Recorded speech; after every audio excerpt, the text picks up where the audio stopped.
Ana Gudelj, hoćeš mi, molim te, učiniti tu čast i ponovno postati Ana Kolarić? Šta radiš ti? Pa, prosim te, tako da ljudima možeš reći da sam ja tvoj novi, stari muž.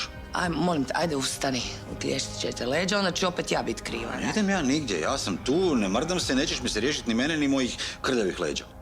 Blago se meni. Ja nisam čuo odgovor. Da ili ne?